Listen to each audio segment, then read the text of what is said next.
पहचान भले ही एक सेक्युलर देश के रूप में हो, लेकिन प्रचंड बहुमत के साथ सत्ता संभाल रहे नरेंद्र मोदी एक सेक्युलर देश के प्रधानमंत्री होने के बावजूद कभी अपने धर्म और संस्कृति से समझौता नहीं किया। सियासी विरोधियों के तमाम विरोध के बावजूद नरेंद्र मोदी मठ मंदिरों में पूजा पाठ करने में कभी पीछे नहीं रहे। फिर बात चाहे महादेव की काशी में बाबा विश्वनाथ के भव्य कॉरिडोर के उद्घाटन की हो, या फिर उज्जैन में बने महाकाल के दरबार में बने महाकाल लोक के उद्घाटन की। नरेंद्र मोदी महादेव के दरबार में जब भी जाते हैं, एक नेता बनकर नहीं, एक भक्त बनकर जाते हैं। तभी तो 11 अक्टूबर को जब पीएम नरेंद्र मोदी ने महाकाल लोक का उद्घाटन करने से पहले महाकाल के दरबार में हाजिरी लगाई, तो इस दौरान वो एकदम अलग वेशभूषा में नजर आए। अक्सर अपने पहनावे को लेकर चर्चाओं में रहने वाले नरेंद्र मोदी इस दौरान पूजा पाठ के नियमों के मुताबिक सफेद धोती और तन पर सफेद वस्त्र धारण किए हुए थे, जबकि गले में नजर आ रहा भगवा भी अपनी अलग छाप छोड़ रहा था। इतना ही नहीं, पूजा पाठ के दौरान पीएम मोदी के माथे पर त्रिपुंड और हाथ में भगवान भोलेनाथ का प्रिय रुद्राक्ष भी नजर आया। विधिवत महाकालेश्वर की पूजा कर रहे पीएम मोदी ने मंत्र जाप के साथ आरती पूजन किया और महाकाल को बेलपत्र के साथ ही फूल माला भी चढ़ाया।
महाकाल की पूजा अर्चना के बाद नरेंद्र मोदी ने महाकाल लोक के नाम से बने भव्य कॉरिडोर का उद्घाटन किया।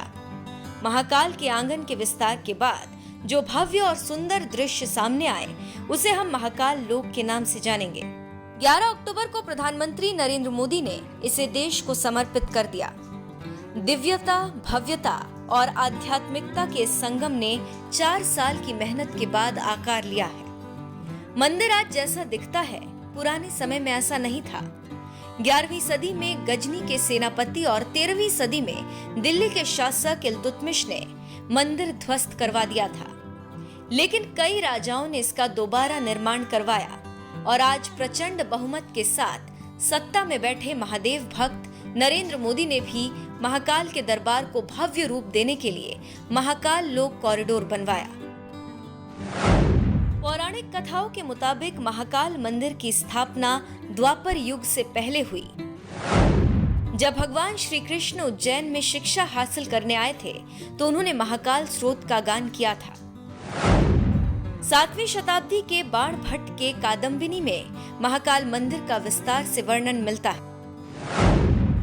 11वीं शताब्दी में राजा भोज ने महाकाल मंदिर के शिखर को और ऊंचा करवाया। मंदिर का पुनर्निर्माण ग्वालियर के सिंधिया राजवंश के संस्थापक महाराजा राणोजी सिंधिया ने भी कराया था। उज्जैन के राजा विक्रमादित्य ने मंदिर परिसर में धर्म सभा बनवाई। सन 1280 में राजस्थान के राजा जय सिंह द्वितीय ने महाकाल के शिखर पर शिलालेख में सोने की परत चढ़वाई। 1300 ईस्वी में रणथंबोर के राजा हमीर ने भी महाकाल के मंदिर का विस्तार करवाया। 17वीं शताब्दी में मेवाड़ के राजा जगत सिंह ने भी कई निर्माण करवाए। ऐसे तमाम हिंदू राजाओं ने अपने अपने समय में उज्जैन के महाकाल मंदिर के विस्तार और पुनर्निर्माण में अहम भूमिका निभाई। तो वहीं आज 21वीं सदी में जब नरेंद्र मोदी हिंदुस्तान के प्रधानमंत्री हैं, तो उनके राज में भी महाकाल मंदिर का विस्तारीकरण हो रहा है। 11 अक्टूबर को ही पीएम नरेंद्र मोदी ने महाकाल लोक के नाम से महाकाल के दरबार का आंगन यानी कॉरिडोर का उद्घाटन किया।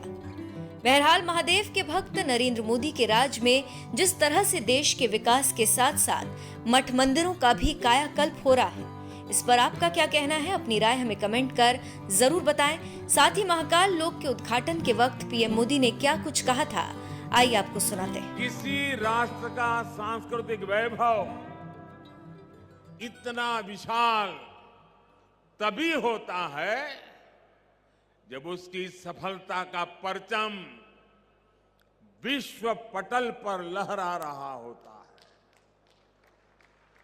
और सफलता के शिखर तक पहुंचने के लिए भी ये जरूरी है कि राष्ट्र अपने सांस्कृतिक उत्कर्ष को छुए, अपनी पहचान के साथ गौरव से सर उठा करके खड़ा हो जाए।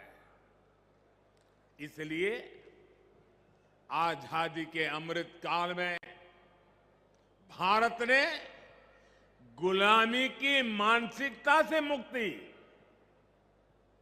और अपनी विरासत पर गर्व जैसे पंच प्राण का आह्वान किया है।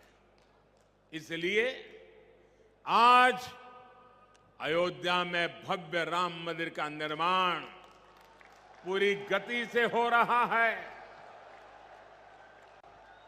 काशी में विश्वनाथ धाम भारत की सांस्कृतिक राजनीति का गौरव, राजधानी का गौरव बढ़ा रहा है। सोमनाथ में विकास के कार्य नए कीर्तिमान स्थापित कर रहे हैं। उत्तराखंड में बाबा केदार के आशीर्वाद से केदारनाथ, बद्रीनाथ तीर्थ क्षेत्र में विकास के नए अध्याय लिखे जा रहे हैं। आजादी के बाद पहली बार 4 धाम प्रोजेक्ट के जरिए हमारे चारों धाम ऑल वेदर रोड से जुड़ने जा रहे हैं। इतना ही नहीं, आजादी के बाद पहली बार करतारपुर साहिब कॉरिडोर खुला है, हेमकुंड साहिब रोपवे से जुड़ने जा रहा है। इसी तरह स्वदेश दर्शन और प्रसाद योजना से देश भर में हमारी आध्यात्मिक चेतना के ऐसे कितने ही केंद्रों का गौरव पुनः स्थापित हो रहा है। और अब इसी कड़ी में ये भव्य, अति भव्य महाकाल लोक भी अतीत के गौरव के साथ भविष्य के स्वागत के लिए तैयार हो चुका है।